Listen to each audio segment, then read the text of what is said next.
국민의힘은 대북 송금 의혹이 증거와 법리에 따라 실체적 진실이 됐다며 포문을 열었습니다. 곽규택 수석대변인은 재판부가 쌍방울의 대북 송금을 이재명 당시 경기지사의 방북 관련 사례금으로 보기 충분하다고 판단해 중형을 선고했다고 말했습니다.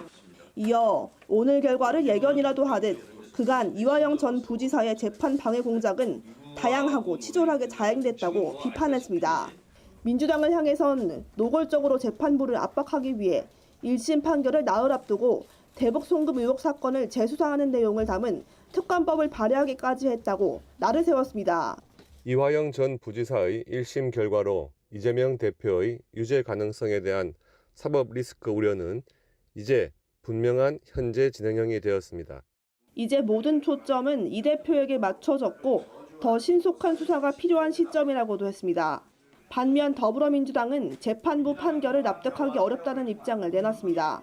황정화 대변인은 검찰의 조작 수사가 드러나고 있는 상황인데도 재판부가 검찰의 주장을 상당 부분 채택했다고 비판했습니다. 김성태 전 회장 등의 진술 번복에 검찰의 회유와 압박이 있었다는 주장이 나왔고 쌍방울이 대북 사업을 내세워 주가 조작을 한 정황이 담긴 국정원 보고서가 보도됐다는 점을 근거로 들었습니다. 권력과 야합해 조작 수사로 야당을 옥죄려는 검찰의 행태는 반드시 역사의 심판을 받아야 합니다. 그러면서 2심 재판에서는 쌍방울 대북 송금과 검찰 조작 수사의 실체적 진실이 제대로 밝혀지길 기대한다고 덧붙였습니다. OBS 뉴스 이어진입니다. 이화영 전 경기도 평화부지사의 1심 유죄 선고 후 사법부 비판을 쏟아내고 있는 더불어민주당. 회유와 조작으로 오염된 증거는 채택하고 유독 검사 측 논리만 인정한 판례는 특검 추진에 수사팀 탄핵 목소리까지 나오자 이원석 검찰총장이 법치주의 훼손을 멈추라고 지적했습니다. 판검사 법 왜곡죄 언급과 욕설을 암시하는 SNS 등 사법부 권위가 바닥으로 떨어진 데에 대해 독립성 침해라고 날을 세웠습니다. 사법부의 독립에 대한 심각한 침해라고 보고 있습니다. 이러한 특검 주장이라든지 또 탄핵 주장은 되풀이되어서는 안 됩니다. 민주당 이재명 대표의 추가 기소 가능성에 대해선 이 전 부지사 1심 판결문을 분석 중이라고 답했습니다. 일각의 주장과 다르게 국정원 문건을 유죄 판결의 근거로 삼았다는 것도 분석 결과 확인했다고 밝혔습니다. 사건의 실체가 명확히 규명되고 또 그에 따르는 책임이 엄정히 물어질 수 있도록 그렇게 최선을 다하겠습니다. 오로지 증거와 법리에 따라서만 수사하고. 김건희 여사의 명품백 수수, 도이치모터스 주가 조작 의혹 수사도 원칙을 강조했습니다. 종결 처리한 권익위 결과에 대한 수사 영향 여부에 대해선 일정대로 차질 없이 진행하겠다고 선을 그었습니다. OBS 뉴스 이정현입니다. 쌍방울 그룹 대북 송금에 공모하고 억대의 뇌물을 받은 혐의로 기소된 이화영 전 경기도 평화부지사가 1심에서 징역 9년 6개월에 벌금 2억 5천만 원을 선고받았습니다. 수원지법은 이 전 부지사가 장기간 뇌물과 정치자금을 아무런 문제의식 없이 지원받았다면서 고위 공무원으로 수십 년간 노력했지만 이런 점에서 비난 가능성이 높다며 이같이 선고했습니다. 재판부는 뇌물과 정치자금법 위반, 외국환 거래법 위반 혐의 가운데 일부는 무죄로 판단했습니다. 세 번째 이슈도 이제 오늘 있었던 기자회견에 의해서 법원의 판단도 많은 사람들의 관심을 좀 많이 받아왔습니다. 그러니까 쌍방울 대북 송금에 대해서 이화영 전 평화부지사에 대한 판결, 오늘 판결 어쨌든 유죄 판단이 내려졌습니다. 전부 다 유죄 판결인 걸로 저는 우선 알고 있는데 제가 상세한 판결 내용을 아까 읽지를 못했습니다. 판결문을 계속 읽고 있더라고요. 이 방송 들어올 때 내가 확인을 했기 때문에. 그런데 일단 뭐 뇌물죄만 하더라도 3억 3천만 원이 좀 넘을 거예요. 거기다가 이제 정치자금법 위반 또 그 개인 무엇보다도 비리에다가 이제 대북 송금까지 합쳐진 대북 거 송금 이게 이제 문제거든요. 이걸 이재명 경기도지사에게 보고를 해서 상호 이 부분을 잘 알고 있는 상황에서 일이 벌어진 것이라면 오늘 판결은 이재명 지금 당대표에게는 치명적입니다. 문제도 치명적이에요. 만약에 이화영이나 김성태가 보고를 하고 서로 잘 이 내용을 서로 간에 인지를 하고 있는 상태에서 이런 범죄가 범해졌고 그래서 이 징역형이 이 9년이 넘는 징역형이 선고가 됐다면 이재명 당대표에게 지금 당장 영장을 청구할 방법이 없을 거예요. 저는 내가 만약에 그 담당 검사 입장이라면 예? 아마 이 부장하고 싸우고 차장검사 책상에로 두드릴 겁니다. 예. 왜 영장 못 쉬게 하느냐? 영장 치도록 해야 되지 않느냐? 왜 한 사람은 징역 9년 이상 가는데 9년 6개월입니까? 선고가 돼서 징역을 가는데 왜 같은 공범인 이분은 권력이 있다고 해서 지금 영장도 못 치게 하느냐? 이런 가능성도 있지 않습니까? 그러니까 이화영 전 지사 단독으로 성과를 위해서 대북 송금이 가능하게 이루어지게 했던 그런 부분. 아 글쎄, 예. 이제 그 점에 있어서 보면 기록에 오늘 판결문이 나올 거란 말이에요. 예. 예, 근데 이화영이 이재명 경기도지사에게 보고를 한 후 뭐 이런 식의 표현이 만약에 등장을 했다. 한다면. 그리고 김승태와 이재명 경기도지사가 뭐 통화를 했다. 해서 서로 간에 이 내용에 대해서 이렇게 그 의사를 확인을 했다. 그 부분이 김성태 회장의 주장이었죠. 예, 이런 것이 만약에 판결문에 그대로 기록이 된다면, 기재가 된다면 이건 굉장히 심각한 문제입니다. 예. 그러면 이 재판부의 판결문은요 가장 유력한 증거거든요. 그보다 더 좋은 증거가 됐어요. 이러니까 검사로서는 담당 검사로서는 당연히 이 영장을 칠 수밖에 없다. 이런 주장을 하게 될 것이고, 그리고 아마 이제 수원지검에서 이 문제는 이재명 그 대표에 대한 그 수사 확대, 이건 아마 당장 내일부터 그 중요 사안이 돼버릴 겁니다. 그래서 이재명 대표가 오늘 대장동 재판을 마침 하러 갔잖아요. 그렇죠. 서울중앙지법에 합의 33부의 대장동 재판을 받으러 가는데 본인이 지금 마음은 콩밭에 갔을 겁니다. 아, 대장동 재판이고 뭐고 수원이 어떻게 될까 이러다가 아마 그 메모 쪽지를 받았을 거예요. 징역 9년 6월 선고가 되었습니다. 모두 유죄입니다. 이 순간에 아마 엄청난 낙담을 할 겁니다. 결국 내가 마지막에 꼬린 드는 곳은 수원이구나 하는, 서울에서는 다 피해가는데 마지막에 수원에서 내가 들어가게 되는구나 하는 어떤 절망감이 빠질 가능성도 있습니다. 네, 요즘을 꼭 마지막에 드릴게요. 저희가 판결문을 막 지금 예. 재판관이 읽는 도중에 저희가 방송을 시작했기 예. 때문에 충분한 정보가 없으니까 이 질문은 바로 드려볼게요. 한 2분 정도 시간이 있는 것 같긴 한데, 그러니까 민주당에서는 그 이화영 전 지사 관련해서 회유와 협박이 좀 있었던 거 아니냐, 검찰로부터 그런 얘기들을 하더라고요. 지금 그래서 특검을 제안해놨잖아요. 예. 지금 22대 국회 만들어지자마자 최상미 특검법안 제일 먼저 냈죠. 그다음에 김건희 여사 특검법안 냈죠. 그리고 또 그 한동훈 특검법을 조국 당이 냈잖아요. 예. 네, 그리고 저쪽에 이제 국민의힘에서 김정숙 여사 특검 법안을 윤상현 의원이 내니까 지금 민주당에서 곧장 이게 수원지검 수사에 대한 특검 법안을 냈단 말이에요. 예. 그런데 이게 문제입니다. 이건 문자 그대로 우리가 보기에는 수원지검 수사에 대한 이 특검 법안, 이건 이재명 방탄을 딱 그냥 이마에 세붙인 특검이다. 이거 말이 안 되는 특검이다. 어떻게 이런 식으로 지금 당장요. 한번 보십시오. 22대 국회에 들어오고 나서 벌써 지금 일주일이 지났는데 민생에 대한 법안은 하나도 제출이 된 게 없습니다. 이 고금리, 고환율, 고금리, 이 고물가, 이 어려운 상황에서 민생에 대한 법률안은 하나도 나온 게 없는데 특검 법안은 지금 줄줄이 나오는데 그 특검 법안은 누가 보더라도 예. 정략적인 아주 치졸한 법안이에요. 한동훈 특검 법안. 네, 그거 보고 깜짝 놀랐습니다. 야, 조국 대표가 이 정도로 개인적인 감정이 쌓여 있었구나. 거기다 뭐 최상미 특검 법안은 결국은 타케시 윤석열 대통령입니다. 윤 대통령 끌어내리자는 거거든요.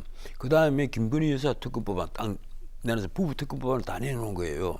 거기다 이번에는 이재명 대표 살리자는 완전히 수원지검 검사들이 이화영을 술명에서 회유하려 했다. 이 부당한 그 수사를 했다. 예. 이걸 특검하자는 거예요. 검사를 특검하자는 겁니다. 이게 범죄를 특검하자 이런 거 민주당은 일단 사건 자체를 다시 보자 뭐 이런 말인 것 같아요. 제가 보기로는 예. 내가 이 말씀 꼭 드리고 싶어요. 민주당이든 이재명 대표든 누구든 간에 조국 그 대표든 간에 모든 것은 역사에 다 기록이 됩니다. 그래서 이 정치를 하는 분들은 늘 역사를 상대한다. 그 마음으로 이 가령 야당 입장에서 여당을 상대한다 이런 자세가 아니라 예. 나는 역사를 마주보고 역사를 상대한다. 이 자세로 모든 것에 임해주면 난 하자가 없지 않겠느냐 이런 생각을 합니다. 본인의 안위를 위해서 이재명 알겠습니다. 대표나 조국 대표가 본인의 안위를 위해서 이런 수군지금 수사 잘못됐다 특검 낸다 이건요 나중에 다시 뒤돌아 생각하면 낯이 화끈거릴 일입니다. 네, 전원책의 훈수 따뜻하고 따끔한데 오늘 좀 따끔한 훈수 잘 들었습니다. 네, 법원은 이화영 전 경기도부지사가 쌍방울 측과 공모해서 북한에 불법적으로 돈을 송금한 행위를 유죄로 판단하고 징역 9년 6월을 선고하였습니다. 구체적으로 보면 재판부는 이화영 전 부지사가 쌍방울 측으로 하여금 북한에 스마트팜 사업비 500만 달러 그리고 이재명 당시 경기도지사의 방북 비용으로 300만 달러 총 800만 달러를 송금한 사실을 유죄로 인정을 하였고요. 이 중에 394만 달러가 이제 외국환거래법 위반으로 판단을 하였습니다. 그리고 앵커께서 말씀하신 바와 같이 네.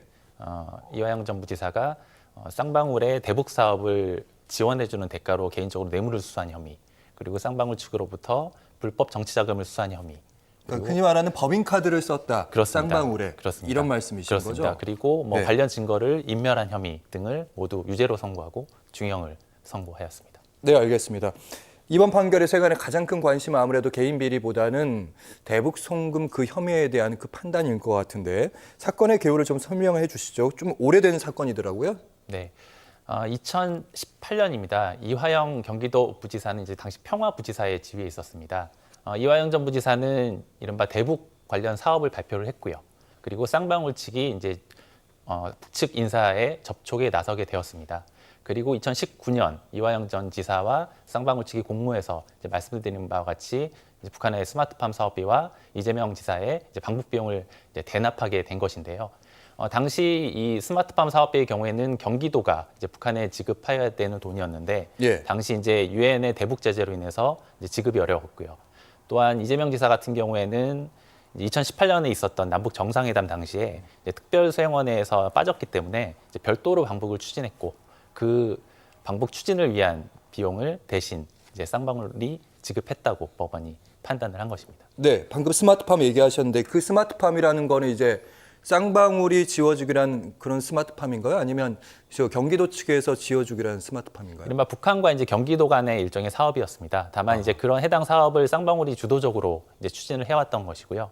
실제로 이제 쌍방울로 하여금 해당 비용을 대납하도록 했다라는 것이 이제 법원의 판단입니다. 네, 알겠습니다. 그러니까 재판부에선 이렇게 얘기하고 있네요. 불법 대북 송금 혐의, 이화영 공범관계 충분히 인정한다. 그리고 김성태는 이재명에게 보고한 사실을 이화영으로부터 확인했다고 진술했다. 그러니까 전원인 거죠. 그렇습니다. 네, 김성태 전원. 거기는 인정했는데 다만 이재명 지사에 대한 직접적인 언급은 좀 없더라고요. 예. 네, 그렇습니다. 법원은 그 이재명 대표가 해당 대납 여부에 대해서 이화영 전 부지사로부터 보고를 받았는지 그리고 이를 승인했는지 여부는 이 사건의 공소 사실에 해당되지 않기 때문에 판단을 하지는 않았습니다. 예. 다만 뭐 이런 류의 사건에서 이화영 전 부지사가 최종 책임자인지 아니면 뭐 중간 책임자인지 즉 뭐 더 그 최종 의사결정권자가 있는지 여부는 사실은 이화영 전 부지사의 양형을 선고함에 있어서도 사실은 중요한 사항입니다. 예. 따라서 재판부가 그 부분에 대해서도 일정 부분 판단을 하지 않을까라는 것이 이제 일반적인 예상이었는데요. 이제 법원은 이제 공소사실이 아니기 때문에 해당 부분에 대한 판단을 보류를 하였습니다. 네, 알겠습니다. 일단 이재명 대표는 지금 재판을 여러 건을 지금 받고 있는데 이번 대북 송금 사건과 관련해서 그러니까 검찰이 의심하고 있는 거는 대북 송금의 가장 큰 정점에는 이재명 대표가 있다.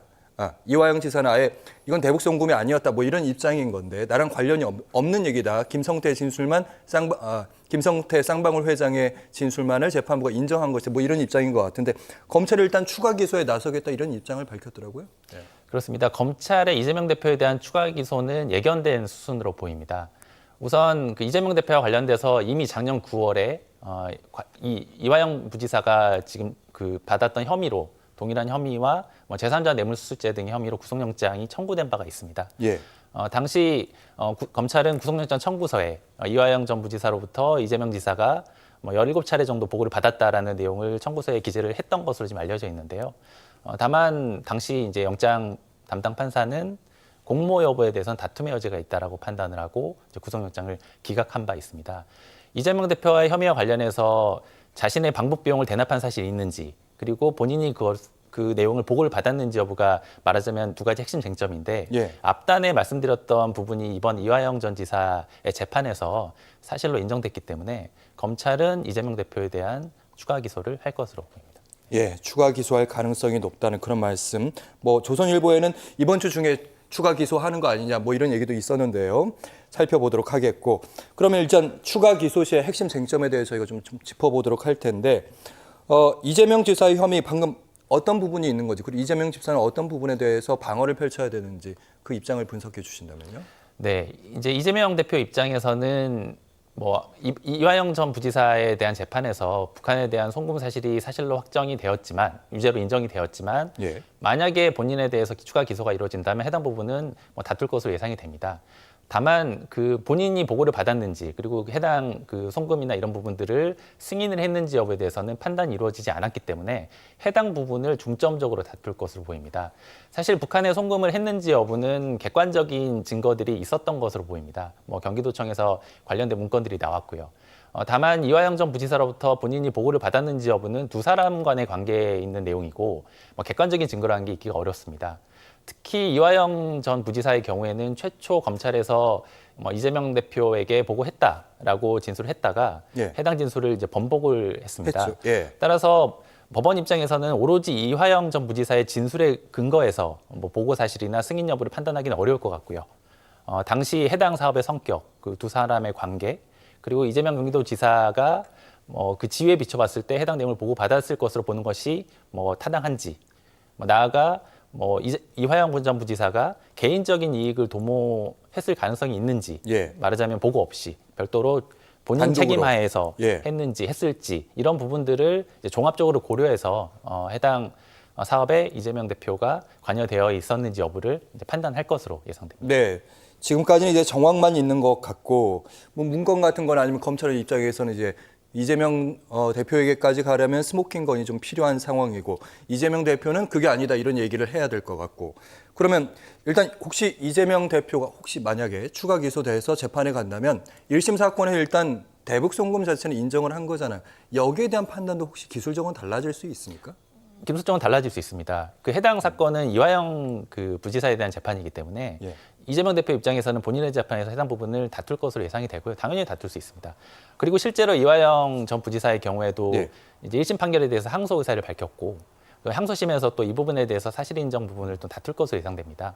따라서 그 이번 법원의 판단은 1심 판단에 불과하기 때문에 이재명 대표 입장에서는 이 부분도 다툴 것으로 예상이 되고요. 다만 말씀드린 것처럼 아무래도 이번 판단으로 인해서 검찰이 조금 유리한 지위에 서는 것은 좀 불가피해 보입니다. 따라서 본인이 이 사업에 관여하지 않았다라는 점을 주장하고 입증하는 데 주력할 것으로 보입니다. 네, 그리고 민주당에서는 이화영 특검법안, 그러니까 이화영 전 부지사 측 입장에서 회유와 검찰의 회유와 압박이 있었다, 뭐 이런 부분에 대해서 의심을 갖고 일단 전반적으로 다시 특검으로 보자 이런 입장인 것 같더라고요. 그렇습니다. 특검안이 발의가 되었고, 그 특검안의 주요 내용은 이제 이화영 전 부지사 수사 과정에서 이제 회유 의혹이 있었다라는 점이 이제 주된 내용으로 이제 반영이 되어 있는 것으로 보입니다. 다만 그 이화영 부지사 측 변호인은 이번 사건 1심 재판 과정에서도 그런 검찰 수사 과정의 문제점을 여러 차례 지적을 했던 것으로 보이고, 실제로 그러한 지적에도 불구하고 재판부가 해당 부분을 유죄로 판단했기 때문에 뭐 특검안은 특검안대로 국회 일정에 따라서 진행이 되겠지만, 해당 특검안이 실제로 통과가 되고 뭐 효력을 발휘하는 데는 이번 판결이 좀 부정적인 영향을 미칠 것으로 보입니다. 위증교사 사건 재판에 출석한 이재명 더불어민주당 대표. 대장동 등 개발비리 의혹과 공직선거법 위반 사건과 함께 한 주에 이틀 이상 재판을 받고 있습니다. 여기에 쌍방울 대북 송금 의혹과 관련해 추가 기소될 전망입니다. 이 사건 핵심 인물인 이화영 전 경기부지사가 1심에서 징역 9년 6개월의 중형을 선고받았기 때문입니다. 이화영 전 부지사 대북 송금 혐의 인정되는데 여전히 대표님과 상의 없이 진행됐다는 입장이십니까? 대북 송금 사건 재판부는 쌍방울의 대납 행위가 경기도지사 방북 사례금으로 판단했습니다. 다만 이 지사 공모 여부는 판단하지 않았습니다. 검찰은 이 지사가 17차례나 직접 보고를 받았다며 제3자 뇌물 혐의 등을 적용한 상태입니다. 내부 논의를 마친 뒤 이르면 내일, 늦어도 이번 주 중에 이 대표를 기소할 전망인데 이 대표가 이전 부지사로부터 직접 보고를 받고 승인했는지 여부를 밝혀내는 것이 관건입니다. 이 대표 측은 여전히 부인하는 입장입니다. 앞서 이 대표의 구속영장을 심사한 재판부는 공모 여부나 관여 정도의 다툼의 여지가 있다며 기각했습니다. 불법 대북 송금 의혹에 대한 검찰의 추가 기소가 이뤄지면 이 대표는 모두 4건의 재판을 받게 돼 사법 리스크 논란은 더욱 커질 것으로 보입니다. OBS 뉴스 정진호입니다. 수원지검 형사 6부가 쌍방울그룹 대북 송금과 관련해 이재명 더불어민주당 대표를 제3자 뇌물 등 혐의로 불구속 기소했습니다. 지난해 9월 대북 송금 사건에 대한 이 대표 구속영장이 기각된 지 9개월 만입니다. 검찰은 이화영 전 경기도 평화부지사가 지난 7일 1심에서 징역 9년 6개월을 선고받자 판결문을 분석한 뒤 곧바로 기소를 결정했습니다. 이 대표는 이전 부지사의 요청으로 쌍방울그룹이 $800만 달러를 북한에 대납하는 데 관여한 혐의를 받습니다. 검찰은 이전 부지사가 북한 측 독촉에 쌍방울의 대납을 요구했고 당시 도지사였던 이 대표에게도 보고한 것으로 판단하고 있습니다. 대가는 쌍방울그룹의 대북 사업에 대한 경기도의 지원과 보증. 이 대표는 검찰의 창작 수준이 갈수록 떨어지고 있다고 비판했습니다. 이 사건이 얼마나 엉터리인지는 우리 국민들께서 조금만 살펴봐도 쉽게 알 수 있습니다. 이럴 힘이 있으면 어려운 민생 챙기고. 추가 기소로 이 대표가 받아야 할 재판은 대장동 백현동 개발비리 혐의 재판 등 4개로 늘었습니다. 검찰은 이전 부지사를 제3자 뇌물 혐의로, 김성태 전 쌍방울그룹 회장은 뇌물 공여 혐의로 추가 기소했습니다. OBS 뉴스 문정진입니다.